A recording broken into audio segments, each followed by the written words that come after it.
want you to fix your countries. We fought for this country. You were not present. You take over what belongs to us. There was a time when Africa stood together as one. Countries sacrificed, supported, and fought for each other's freedom. But today, we are seeing something very different.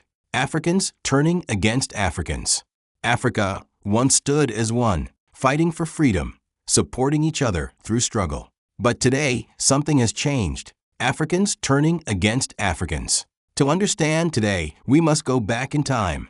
During apartheid in South Africa, Black South Africans were oppressed under a system of racial segregation. But South Africa did not stand alone. African countries like Nigeria, Ghana, Tanzania, and others supported the struggle. They provided financial support, political backing, safe spaces for activists. Africa stood together for freedom. So the question is, how did we get? Welcome back to the channel, your home for real African stories, history, and trending news. Subscribe now, because today's story is something every African needs to hear. There was a strong belief in something called African unity, the idea that no African nation should suffer alone. It was a time of solidarity, sacrifice, and shared struggle. To understand today, we must go back to one of the darkest periods in African history, apartheid in South Africa. Apartheid was a system of racial segregation where Black South Africans were denied basic rights.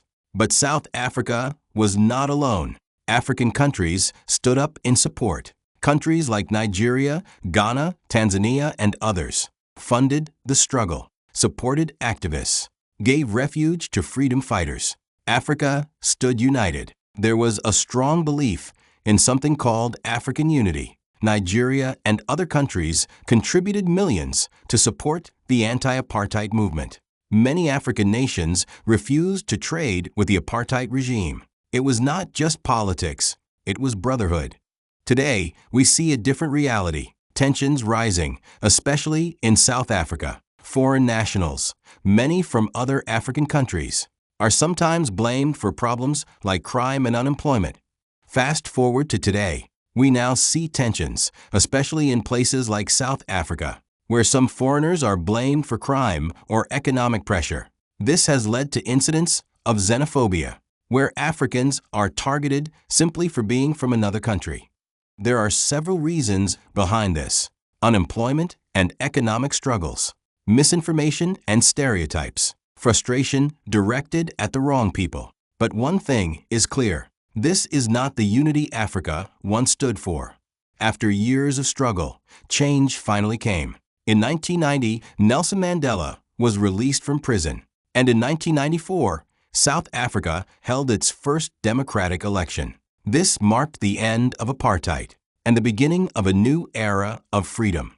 Fast forward to today. Instead of unity, we now see tension, especially in South Africa, where some foreign Africans are blamed for economic and social challenges.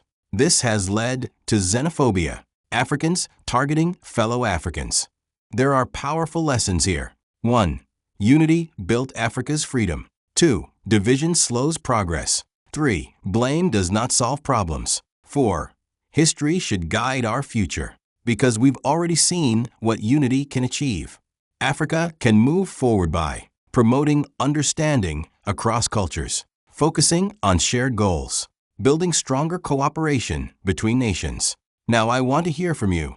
Do you think Africa can return to that level of unity? Drop your thoughts in the comments. If you enjoy meaningful African stories and real discussions, subscribe and turn on notifications. More powerful content coming soon. Africa's strength has always been in unity.